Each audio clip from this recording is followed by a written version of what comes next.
Bonjour mes frères et sœurs, que notre Dieu vous donne la force et l'opportunité pour que jour après jour nous puissions lire sa parole, pour que jour après jour nous puissions vraiment profiter de sa puissance transformatrice.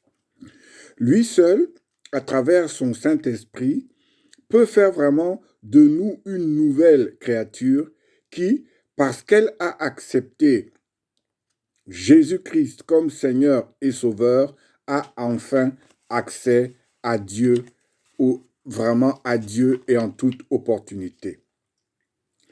Le passage à étudier aujourd'hui est Marc 9, 30 à 37. Lisons. Marc 9, 30 à 37. Ils partirent de là et traversèrent la Galilée.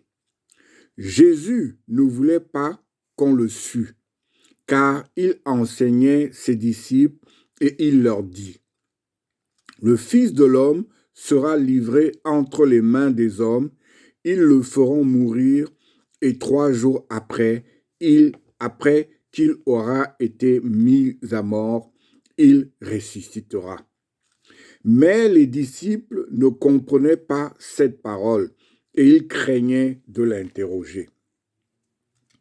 Ils arrivèrent à Capernaum. Lorsqu'il fut dans la maison, Jésus leur demanda, « De quoi discutiez-vous en chemin ?»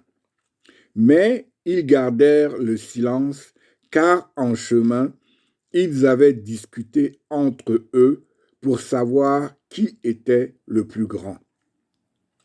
Alors il s'assit, appela les 12 et leur dit, « Si quelqu'un veut être le premier, il sera le dernier de tous et le serviteur de tous. » Et il prit un petit enfant, le plaça au milieu d'eux, et l'ayant pris dans ses bras, il leur dit, « Quiconque reçoit en mon nom un de ces petits enfants me reçoit moi-même, et quiconque me reçoit, reçoit non pas moi, mais celui qui m'a envoyé. » Amen, amen.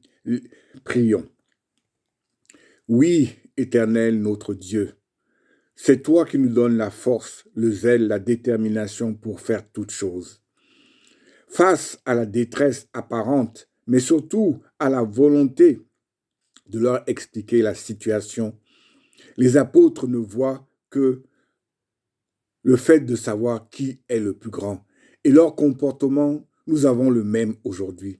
C'est pour ça, ô Éternel, notre Dieu, c'est toi qui nous donnes la force. C'est toi qui as envoyé ton Fils unique, Jésus-Christ, mourir sur la croix pour que nous ne voyions plus les choses humainement, charnellement, comme nous le montre le comportement des apôtres, mais que nous soyons vraiment habités de ta présence, de ta puissance, de ta gloire, qui seul va nous donner l'opportunité de nous transformer, l'opportunité de comprendre pleinement et totalement les paroles qui sortent de la bouche de Jésus. Que toute la gloire lui revienne. Amen.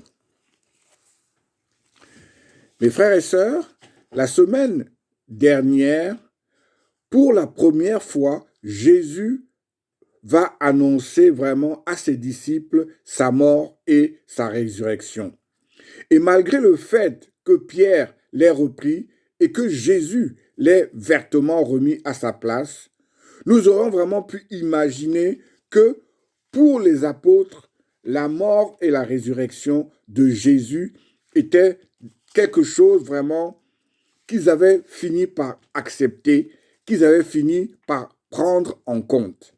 Mais à la lecture de ce passage, à la nouvelle annonce de sa mort et de sa résurrection, l'ambiance est particulièrement lourde. Face encore à l'annonce de la passion, nous aurons pu imaginer que vraiment les disciples allaient avoir une volonté d'entourer leur maître. Mais l'impression qui se dégage, c'est que les apôtres ne sont pas vraiment... Les apôtres n'ont pas ces paroles-là et ils vont prendre vraiment les paroles qui vont émaner de Jésus sans vraiment voir, encore une fois, leur importance. Parce que ce qui est important pour eux, vraiment, ce sont vraiment leurs ambitions personnelles. Ce qui est important pour eux, c'est de connaître entre eux qui est le plus grand, qui est le mieux placé, qui est le meilleur, qui est le premier. Mes frères et sœurs, aujourd'hui encore, face à la mort et à la résurrection de Christ, cette résurrection et cette mort qui nous ouvre la voie et l'accès à Dieu, nous aussi, comme les apôtres, nous pouvons avoir tendance à ne pas vraiment nous occuper de ce sacrifice, mais à avoir plutôt tendance à nous occuper de nos propres ambitions personnelles, comme par exemple le travail que nous avons obtenu, la femme ou le mari, et ou bien d'autres choses. Et souvent, face aux bénédictions que Dieu nous envoie, au lieu que celles-ci nous maintiennent dans l'humilité, comme les apôtres, nous mettons Jésus de côté et ne pensons qu'à nous, ne pensons qu'à nos intérêts. La volonté d'être le plus grand, mes frères et sœurs, ne date pas vraiment des apôtres. Depuis nos parents originels et charnels, Adam et Ève, depuis que Dieu les a fait sortir du paradis, la volonté d'être le plus grand, le meilleur est entrée dans l'homme. Tous les moyens sont bons pour y arriver. Le mensonge, la tricherie, la volonté d'écraser et autres font désormais vraiment partie de nous. Qui est le plus grand? Avec cette question, le décalage entre Jésus et ses disciples d'hier comme d'aujourd'hui n'a vraiment jamais été aussi grand. D'ailleurs, on ne doit même plus parler d'un décalage, mais d'un fossé qui sépare les deux visions des choses. Un fossé, pourquoi? Parce que nous avons d'un côté l'incarnation de la douceur, de l'obéissance, de l'humilité, et de l'autre côté, nous avons les disciples qui veulent seulement savoir qui est le plus grand et sont prêts pour cela vraiment théoriquement à utiliser la force, le mensonge, l'orgueil pour arriver à leur dessein. Face vraiment à cette situation, Jésus va prendre l'initiative de leur demander quel est le sujet de leur discussion, car pour lui, hier comme aujourd'hui, il faut que toute la lumière soit faite pour que nous avancions, pour qu'il puisse vraiment nous amener le plus loin possible dans la connaissance de la volonté de Dieu. Pour nous, il va donc leur montrer le chemin à suivre pour quelqu'un qui veut être le premier. D'abord, pour être le premier, il faut être le dernier. Puis, pour être le premier, il faut être le serviteur de tous. Et enfin, pour être le premier, il faut être comme un petit enfant. Commençons par le début. Pour être le premier, il faut être le dernier. C'est ce qu'on appelle l'humilité. C'est elle et elle seule qui va vraiment nous permettre de réaliser cette prouesse. Philippiens 2:3 nous dit « Ne faites rien par esprit de rivalité ou par désir d'une gloire sans valeur, mais avec humilité, considérez les autres comme supérieurs à vous-même. » Amen, amen. Mes frères et sœurs, l'humilité pour un chrétien n'est pas une option, mais fait partie de ce qui doit être, vraiment fait partie du fondement même de notre foi. C'est parce que Jésus, lui, le Fils de Dieu, s'est humilié jusqu'à mourir sur la croix comme un vulgaire voleur. C'est pour cela que Dieu l'a élevé au-dessus de toute chose, au-dessus de tout homme. Nous aussi, mes frères et sœurs, c'est parce que nous sommes humbles que Dieu va aussi nous élever. N'ayons donc pas aussi souvent une fausse humilité qui, hélas, est devenue quelque chose de courant dans nos églises et qui consiste à montrer à tous sa soi-disant humilité apparente, quand au contraire, notre cœur est plein d'orgueil et plein d'autres choses qui ne vont pas dans la direction de Dieu. N'oublions jamais une chose, mes frères et sœurs. Nous pouvons tromper les hommes pendant un certain temps, parfois même pendant toute notre propre vie, mais nous ne trompons jamais Dieu et au moment opportun, il va révéler notre véritable nature. 1 Samuel 16, 7b nous dit: L'Éternel ne considère pas ce que l'homme considère. L'homme regarde à ce qui frappe les yeux, mais l'Éternel regarde au cœur. Amen, amen. Mes frères et sœurs, parce que nous sommes humbles, quelle que soit la place que nous avons, que nous soyons premiers ou derniers, seule la gloire de Dieu nous habite. Et elle seule est vraiment le carburant qui va nous donner la force, le zèle, la détermination pour aller de l'avant. C'est grâce à l'humilité que, par la grâce de Dieu, Jésus a pu mourir sur la croix et qu'il a vraiment pu montrer à tout un chacun le chemin que Dieu a choisi pour lui. Et c'est cette même humilité qui, jour après jour, va nous habiter et qui, jour après jour, va montrer à travers le témoignage que les gens vont voir de nous que nous sommes vraiment enfants de Dieu. Que toute la gloire lui revienne. Deuxièmement, pour être le premier, il faut être le serviteur de tous.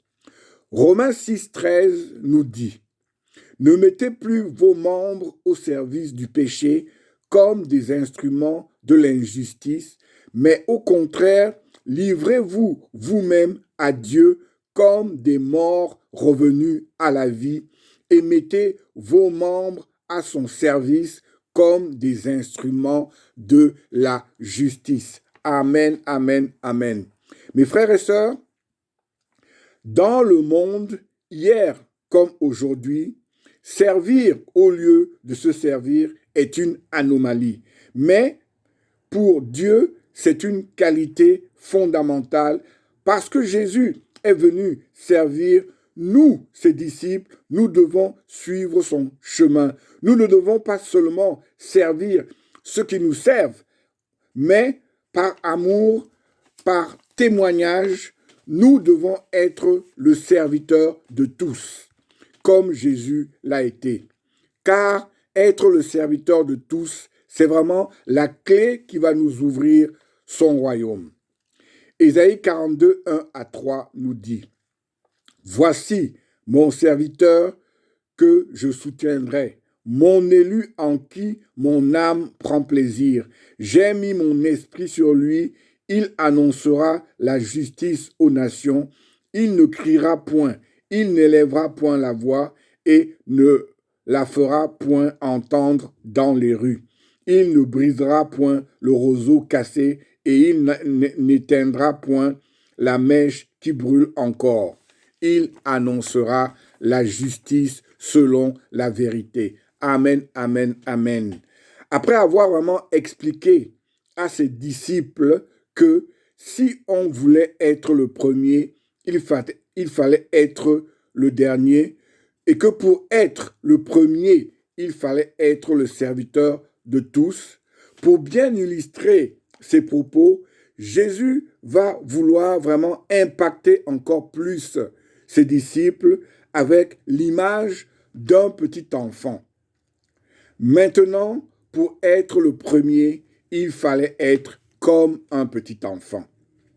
Mais mes frères et sœurs, quand on parle d'un petit enfant, nous ne devons pas voir nos enfants rois du 21e siècle, mais tenir compte du contexte de l'époque de Jésus et aussi tenir compte de la région dans laquelle cet événement se passe, c'est-à-dire la Galilée, qui était une région pauvre. À cette époque, les enfants étaient des êtres vraiment insignifiants et à qui on n'attachait vraiment que peu d'importance, notamment d'abord à cause évidemment de la culture environnante, mais aussi à cause de la forte mortalité infantile qui existait à l'époque.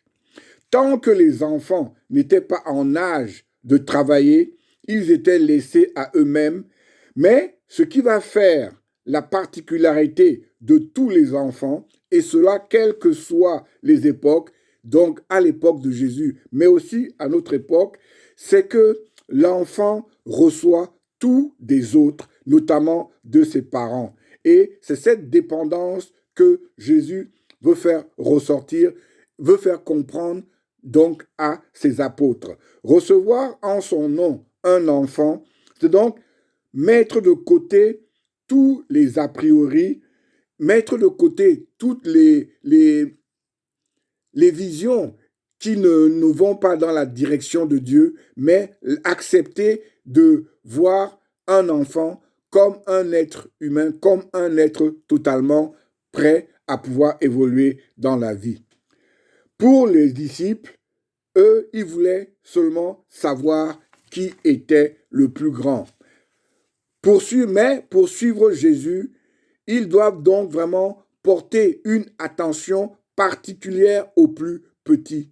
Parce que être le plus grand pour Jésus, ce n'est pas une question de grandeur au niveau de l'intelligence, au niveau du physique ou au niveau d'autre chose, mais c'est être prêt face à un petit enfant, de vouloir lui donner le meilleur, de vouloir lui permettre vraiment d'arriver en toute opportunité dans les meilleures conditions possibles.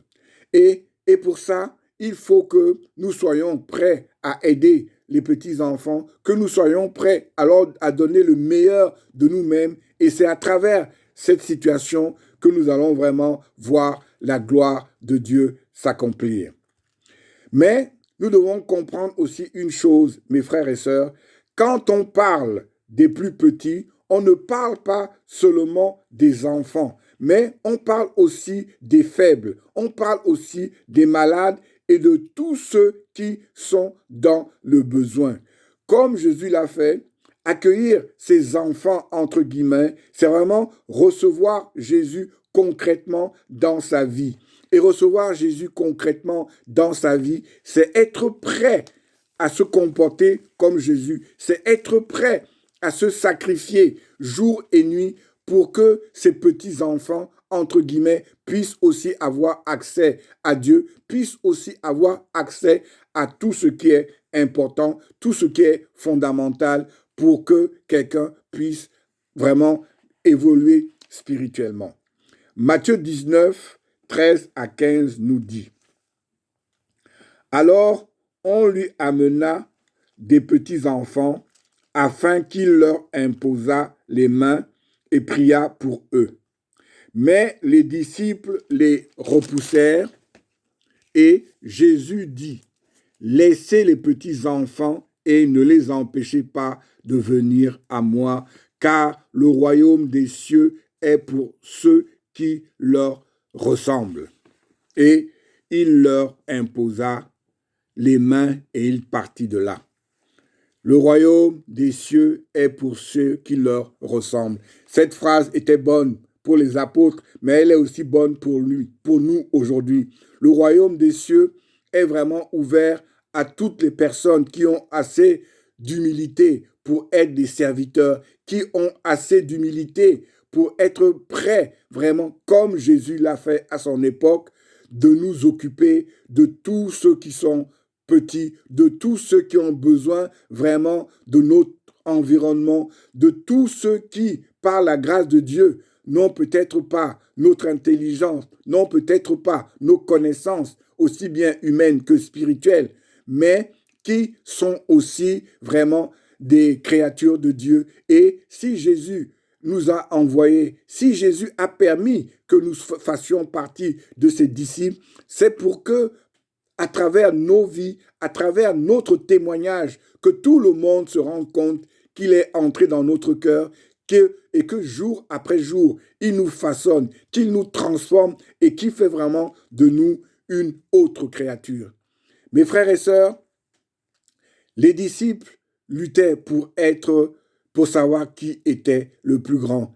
Et face à cette question, Jésus les a assis, Jésus leur a parlé. Et c'est ce même Jésus qui aujourd'hui encore nous assit, qui aujourd'hui encore nous parle pour que nous comprenions ce qu'il attend de nous, pour que nous comprenions que pour lui, être le plus grand, c'est être le plus petit, que pour lui, être le plus grand, c'est être cette personne qui est prête à servir, cette personne qui est prête à se rabaisser totalement comme lui l'a fait, parce que c'est à travers ce rabaissement que nous allons comprendre la main de Dieu, que nous allons nous rendre compte que le Dieu que nous servons, c'est un Dieu de puissance, c'est un Dieu de gloire, et c'est un Dieu qui nous demande de faire, de nous comporter comme lui. Il est venu, il a aimé, il a servi. Et nous aussi, ce que nous avons à faire, si nous nous considérons comme faisant partie de ses enfants, c'est de faire la même chose qu'il a faite. C'est vraiment de servir et de voir vraiment sa gloire s'accomplir autour de nous. En conclusion, mes frères et sœurs, quand nous lisons, quand nous étudions le passage d'aujourd'hui, nous avons vraiment tendance à pointer du doigt et même à juger le comportement irrespectueux et égoïste des apôtres. Mais nous savons que même si personne ne peut parler ouvertement de vouloir être le plus grand, nos églises aujourd'hui sont aussi gangrénées par ce sentiment de supériorité, ce sentiment qui permet à certaines personnes de claironner pour que on ne parle plus nécessairement d'être le plus grand parce qu'on est parce que bon, ça ne présente plus bien, mais dans les façons de faire, dans les décisions que nous prenons, parce que, par exemple, nous faisons partie des pourvoyeurs de l'Église, derrière un affichage d'humilité et de serviteur, nous mettons vraiment souvent de côté la vision et les plans de Dieu pour vraiment imposer nos propres visions humaines. Et imposer nos propres visions humaines permet vraiment de vouloir contrôler, de vouloir manipuler l'Église et d'en faire beaucoup plus un instrument pour notre grandeur. Et quand on parle de grandeur, ça n'a rien à voir avec ce que Dieu nous demandait, ça n'a rien à voir avec la volonté et les plans de Dieu, mais ça a à voir avec notre vision charnelle de la parole de Dieu. Jésus, vraiment, pour imposer sa propre vision, Jésus est vraiment le plus grand de tous et venir en sa présence doit nous donner vraiment l'opportunité d'être transformés, doit nous donner l'opportunité de ne plus voir les choses comme nous les voyons humainement, mais de les voir à travers sa vision, à travers sa façon de faire les choses. Et c'est parce que nous avons cette opportunité que vraiment, il va nous permettre d'aller encore plus loin dans tout ce que nous faisons. Parce que quand nous recherchons la première place, pour lui, nous devons vraiment aller de l'avant. Nous devons vraiment montrer à tout le monde qu'il est et qu'il demeure pour nous vraiment un exemple, qu'il demeure pour nous un témoignage d'humilité, un témoignage d'une volonté vraiment de se baisser, d'une volonté vraiment d'aller de l'avant dans tout ce qu'il a fait pour nous. Parce que Jésus est mort sur la croix, on l'a considéré comme faisant partie des derniers.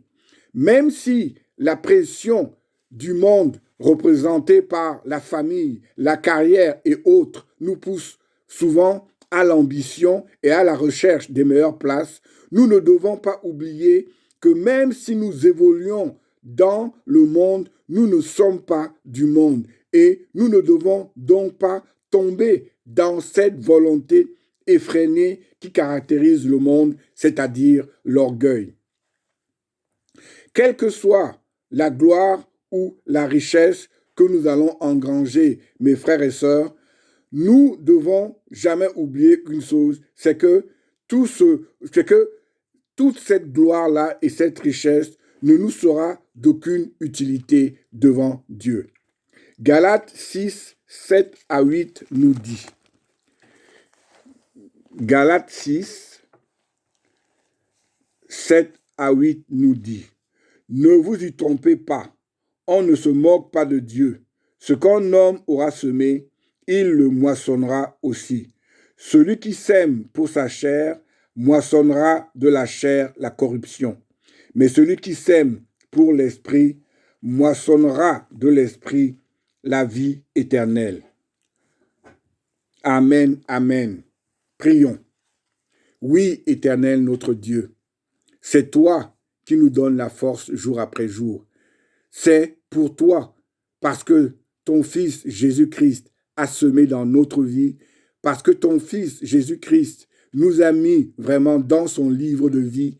C'est ce qui nous donne vraiment l'opportunité d'être devant toi. Mais nous sommes humains et c'est pour ça que jour après jour, à travers la prière, donne-nous la force de ne pas tomber dans l'orgueil. Donne-nous la force de nous tourner jour après jour vers toi pour que tu puisses vraiment nous éclairer, pour que tu puisses vraiment nous montrer le chemin à suivre, pour que nous puissions comprendre que être le plus grand, ce n'est pas comme le pensaient les disciples et comme le pensent certaines personnes encore aujourd'hui, c'est-à-dire avoir les meilleures places, mais c'est se tourner vers toi, c'est vraiment nous comporter comme toi tu t'es comporté. Tu avais tout pour être le plus grand. Tu es le Fils de Dieu. Tous les anges étaient à tes ordres et tu aurais pu vraiment rester au ciel à la droite de Dieu. Mais par humilité, par amour pour nous, tu es descendu sur terre, tu es mort sur la croix comme un vulgaire voleur pour que nous aussi, à travers toi, nous puissions avoir accès à Dieu. Tu es le plus grand, ô mon Jésus, parce que tu t'es fait le plus petit. Et donne-moi aussi, donne-nous aussi l'opportunité d'être les plus grands parce que nous nous sommes humiliés, parce que nous avons accepté d'aider toutes les personnes. Nous avons accepté par amour pour toi et par amour pour les autres d'être vraiment prêts à être utilisés par toi pour ta gloire et simplement pour ta gloire. En Jésus-Christ, j'ai prié. Amen.